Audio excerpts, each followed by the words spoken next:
Yes, hi. As you call me, Remy Monnay. My friends call me Remy too. So up here. Uh, I'm originally from Haiti. I was born in Haiti, and in a small town called Sodo, which is French for waterfall. Um, but the original name, the real name for the town is Ville Bonheur. But because of the waterfall in this beautiful town, in they call it Sodo. So the name, this name Sodo stick with the town. So no, everybody forget Villebonheur now. They call it Sodo. So I was born there, and then my mother has been in this country since the 70s. When she left, I was 8 years old. She left and came to this country, and then um, I didn't come here until I was 18 years old. Well, originally from New York City, in Brooklyn, I was since 1982, and then I moved to Albany in 1997. Uh, I started, I came in '82. I didn't speak any English, and I've been doing theater since I was 8, 9 years old in Haiti. So, and then move up here in '82, and I went to college. I went to school to finish high school. I was a little older, but I needed to. I remember my mother said, "Well, you're still young. Instead of going for GED, I think you should see if you can do your last few months, your last year in high school." And then I did just that. I went to Erasmus Hall High School in Brooklyn, and then all I had to do call back home at the school, in the high school that I was, and get my transcript, and they forwarded it up here. And then I spent the last year at Erasmus Hall High School in 1982, '83, and then I went to college in '84, and I started working for the state in 1988. I studied electronic technology in school, but I needed to have a job right after that, and it was hard to get one. So I remember going in Brooklyn looking for a job, going door to door, and then I saw this long line in Brooklyn. I said, "What's the line for?" Somebody said, "Oh no, it's those people are standing online. They're taking the keyboard specialist exam." It was a Department of Labor for the state. And then I said, "Oh, I think I can do that," because in high school, I took typing. I was the only boy in high school that took typing, because all the other boys, it's a girl thing. I said, "I don't care. I like to write. It's going to help me later on." I took typing in high school. And then that's how I ended up getting a job for the state. Just see a line, then I stay online. I took the typing test, I passed, and then I got a keyboard specialist exam for the state. And then all that money I spent to study electronic, I haven't done electronics since then. So I've been working for the state from keyboard specialist, got a couple of promotions, and then for 30 years in New York City, in Brooklyn, actually up until '97, and then I moved up here, get a transfer with the state, with my job, and then I've been up here in the capital region since 1997. But I stopped doing theater when I moved up here in '82, because I didn't speak the language. But I was still performing with a Haitian troupe that I found in Brooklyn, and I performed with them for a couple of years. And then and in 1997, I said, "Okay, I need to focus on my life. I'm moving to, I need to get out of New York City. It was too busy, too much competition, and so I decided to. I just called a friend in Albany. I said, "I need to move up, and I need to get a transfer." And then in '97, I moved up here, and I didn't know anything going on, and I had 2 weeks to find a place to stay. And then and in 1999, when I decided I can't let, I'm going to say some stupid language, stop me from doing what I enjoy doing, this theater thing. So I decided to go to Schenectady Community College to take performing art. Not to learn how to act. I already, I've been doing that, but just so it will help me with the English language. So, so I went to Schenectady Community College, and then and studied theater there. In 1999, I had my first play in English at Hubbard Hall Theater Company in Cambridge, in Washington County.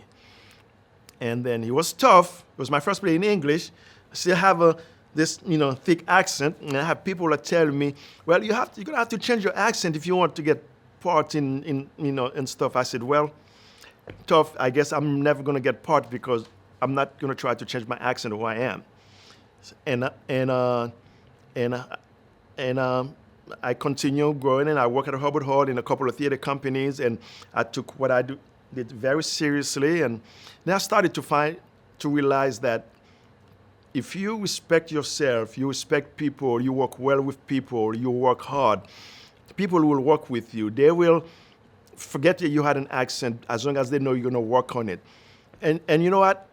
I ended up getting a lot of parts because of my accent, okay? Because, you want to work with people. I have playwrights who change the script, the character in the play just to fit, the way I look or the way I talk. And all that's because, I take what I do seriously. I work hard and I respect people. I have people going in Cambridge in the boondock to tell white people that say, oh, wow, we've never worked with a black person before. This is the first black in the play. You're my first, you're my only black friend, this and that and that. So, sorry, I had to say that. So I was performing, started performing in 99, 2000, 2001. Kevin McGuire, who was the artistic director at Hubbard Hall, and he loves French, he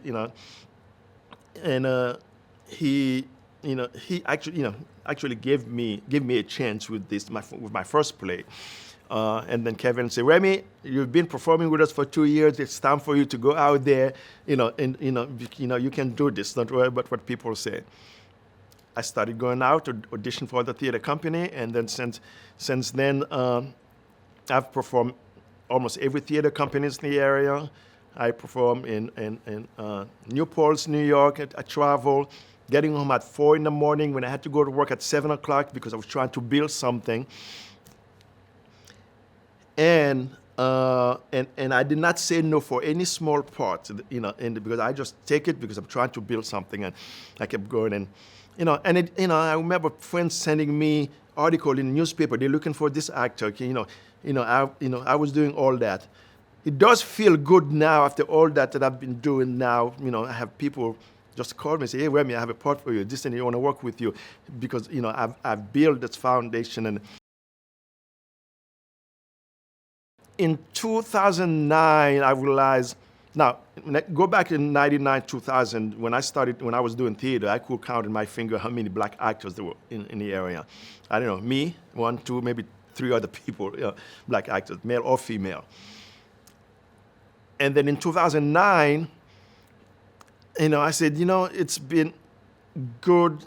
I'm getting a lot of parts, but something's wrong here. And I got to do something about that. And then I decided, a friend of mine said, I think we should start a theater company. The two of us were talking. She knows, my what I want to do, and said, let's do it. We started a theater company just so we can promote diversity, bring more people of color on the local stage. And then 2009, 2010, thing wasn't working out, between me and the friend because we have different vision. I wanted to focus on bring more people of color, more, and train them. But she had other vision, so it didn't work out. And then it was dissolved. We had a theater company named Soul Rebel Performance Troupe. So it was dissolved in less than a year, and then I started it back by myself, keeping the same name, and then I started working with people. I talked to every kid. I'm in a supermarket, there's a little black kid there or Hispanic, and I said, have you ever done theater? And as soon as you say that, you can tell their eyes open because they want to do it because nobody else was doing it before, ever asked them that question, never done anything, for them to give them the chance. So I always tell when, as soon as I start talking to them. And then that's how I started building and then I talked to them. next thing, I asked them, here my card, call me, check our website. Next thing you know, they're on my stage. And one by one, and we started building more people of color to be on the local stage. And in 2009, 2010, we continued doing that. And then that's how, I met, the woman who was our president on the board, Sheila, who's the president of our board of directors now. She's been with us, Sheila Miller, since 2000, since we started.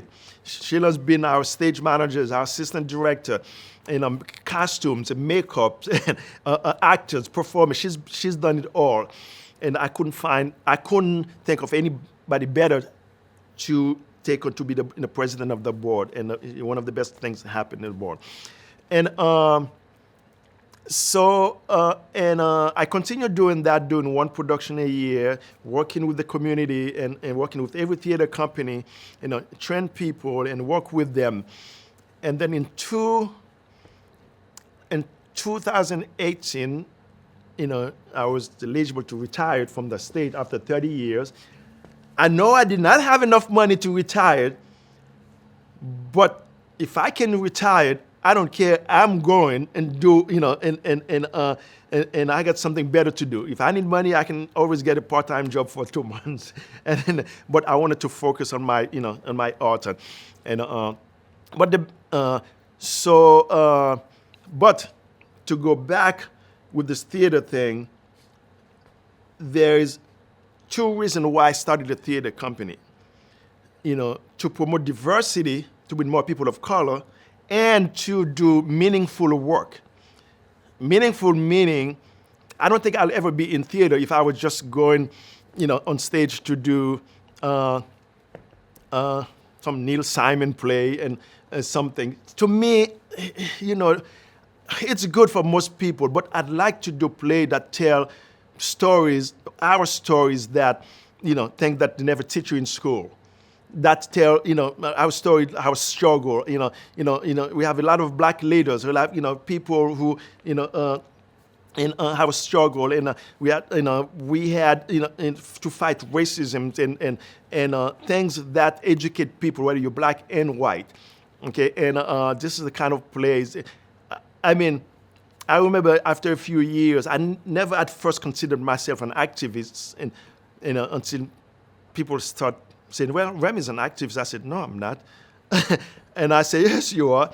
Then I said, well, maybe I am, because every single play I do, people say, Remy, when are you going to do a comedy?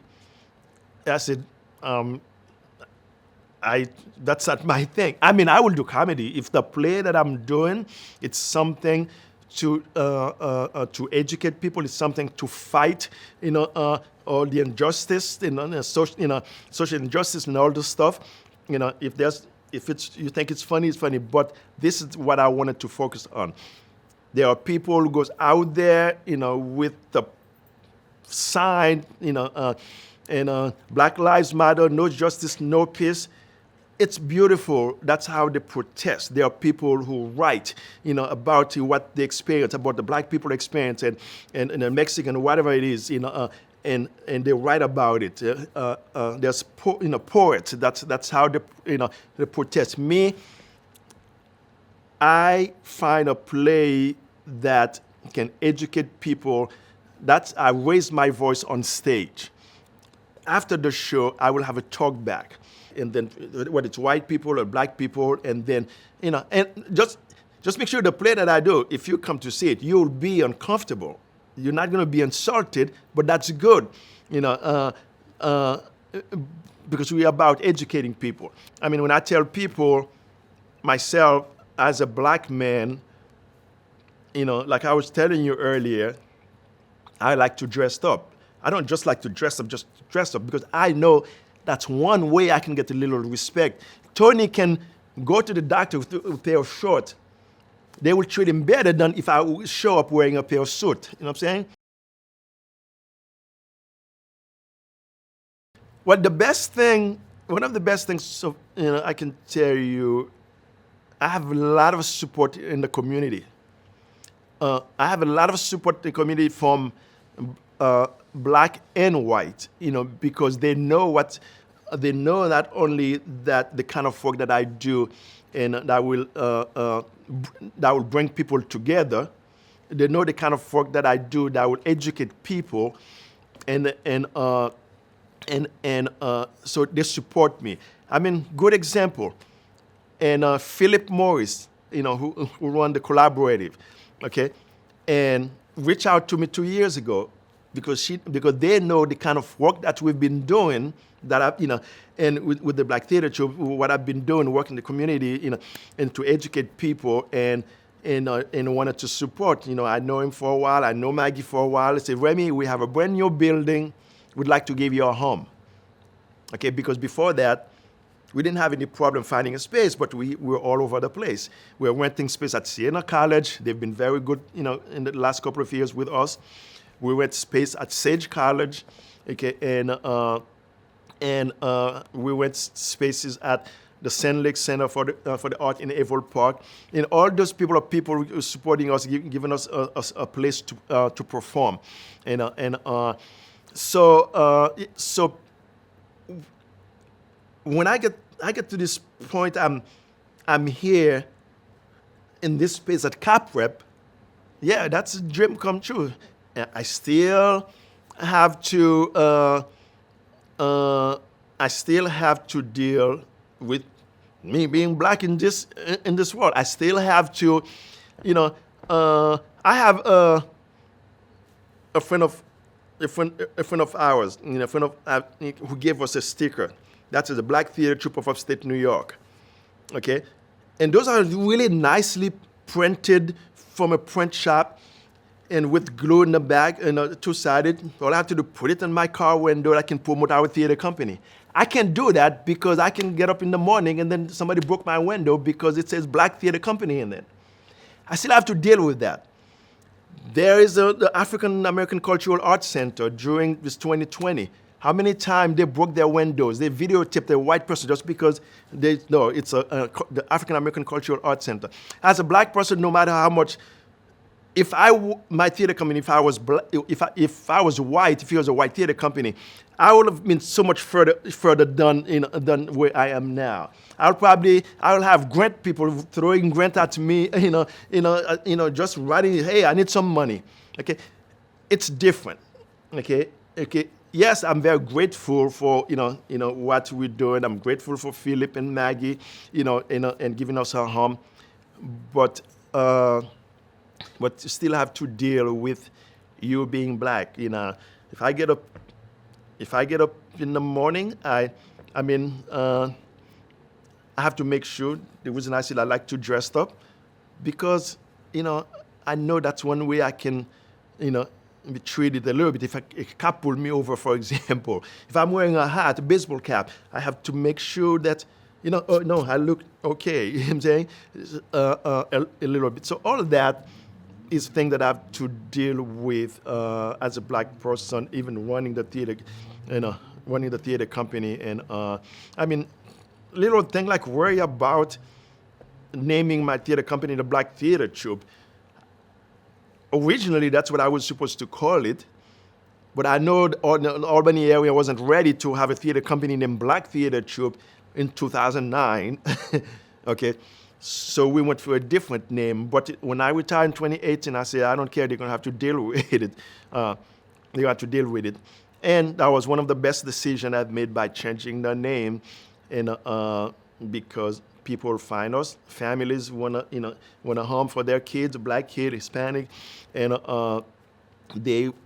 it was easy to find us, and then but there's a lot of other things that's up and down going on, bad thing, but I just hope I'm going to keep fighting, through my theater. I'm going to keep fighting, and until things get a little better. You have a little girl. I have a friend of mine, she's 50 years old, who auditioned for Annie when she was like Annie's age, 8, 9 years old, I don't know. When she was 8, 9, she auditioned for Annie. And on the way out, the director said, well, I'd like to cast you, but we're looking for a little white girl. Okay. And that stayed with her all her life. She didn't do theater at all because that's scar her all her life. Until, and recently, in the last few years, she's been working with the Black Theater Troupe. She can't stop. She found a home, a place where she can be whatever she wants. Yeah. Like this play, for example, here. When you watch it, the one we're rehearsing now, it's called The Light. It's a black couple. So much things going on in the play, and she has trying to convince him, he's proposing, and she's trying to convince him, things that happened to her in the past. She's trying to put in his head that even as between the black man and the black woman, even though as a black man, is dealing with a lot of things in this world, racism, the police brutality, and she's trying to tell him still the black man has more privilege over the black woman, okay, which is true. What she said, if she got raped, and then she tells somebody, most time people don't believe her until 1,000 other women come out with the same accusation. That's when they will start believing her, okay? And that's for women in general, but for a black woman even worse. So yeah, there's a lot about this play that that you'll learn, that you'll see. So that's why I started theater company, and I have to keep telling our stories. I have to keep fighting. We did a collaboration in 2020 with Cap Prep, the Troy Foundry, and 5 other theater companies. We put it together, and the theater company, the Black Theater Company, lead all 7. We did a production called 846. That's the amount of time when the police has his foot on his neck. George Floyd, it took before he died. Each theater company had to do a piece, that with a total of 8 minutes and 46 seconds. 846 was that's when George Floyd, and he was killed, and that's the amount of time when the police has his foot on his neck. It took before he died. I'm gonna keep fighting, doing the kind of play that I do that's because somebody got to do it. Somebody said, why does it have to be a black theater company? I said, well, are you going to do anything for black people, black actors who's out there waiting? You're not doing it, so we got to take it in our hand and do it, and do it ourselves. Now, and at the same time, we're very diverse, okay? But somebody posted something on Facebook. She said, the Black Theater Troupe is the most diverse theater company in the whole area. Okay, our board is very diverse, and I mean, if I do a play about me, and then I'm telling my stories, and then and you're my friend, you're gonna be in the play. You're a white person, so I do play like this. But what I do,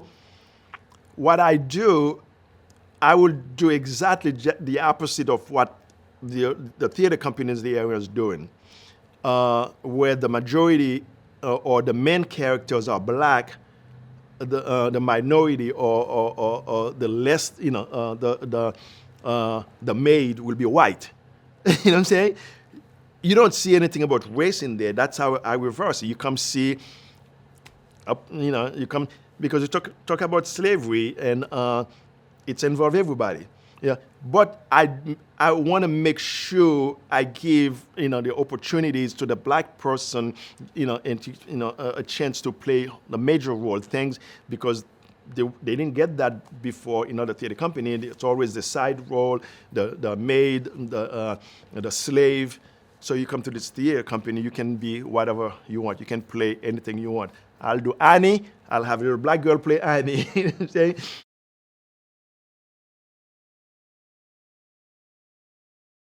Let America be America again. Let it be the dream it used to be. Let it be the pioneer on the plains seeking a home where he himself is free. America never was American to me. Let America be the dream, the dreamer's dream. Let it be that great, strong land of love where never kings connive nor tyrants scheme, that any man be crushed by one above. It never was American to me. Oh, let my land be a land where liberty is crowned with no false patriotic wreath, but opportunity is real and life is free. Equality is in the air we breathe. There's never been equality for me. Not freedom in this homeland of the free. Say, who are you that mumbles in the dark? And who are you that draws your veil across the stars? I am the poor white, fooled and pushed apart. I am the Negro bearing slavery's scars. I am the red man driven from the land. I am the immigrant clutching the hope I seek and finding only the same old stupid plan of dog eat dog, of mighty crush the weak. I am the young man full of strength and hope, tangled in that ancient endless chain of profit, power, gain, of grab the land, of grab the gold, of grab the ways of satisfying need, of work the man, of take the pay, of owning everything for one's own greed. I am the farmer, bondsman to the soil. I am the worker sold to the machine. I am the Negro servant to you all. I am the people, humble, hungry, mean, beaten yet today, oh pioneers. I am the man who never got ahead, the poorest worker bartered through the years in the old world while still a serf of kings, who dreamed a dream so strong, so brave, so true, that event yet its mighty daring sings in every brick and stone, in every furrow turn that is made America the land it has become. Oh, I am the man who sailed those early seas in search of what I meant to be my home. For I am the one who left dark Ireland's shore and Poland's plain and England's greasy lee, and torn from black Africa's string I came to build a homeland of the free. The free? Who said the free? Not me. Surely not me. The millions on we live today, the millions shut down when we strike, the million who have nothing for our pay, for all the dreams we've dreamed and all the songs we've sung and all the hopes we've held and all the flags we've hung, the millions who have nothing for our pay except the dream that almost dead today.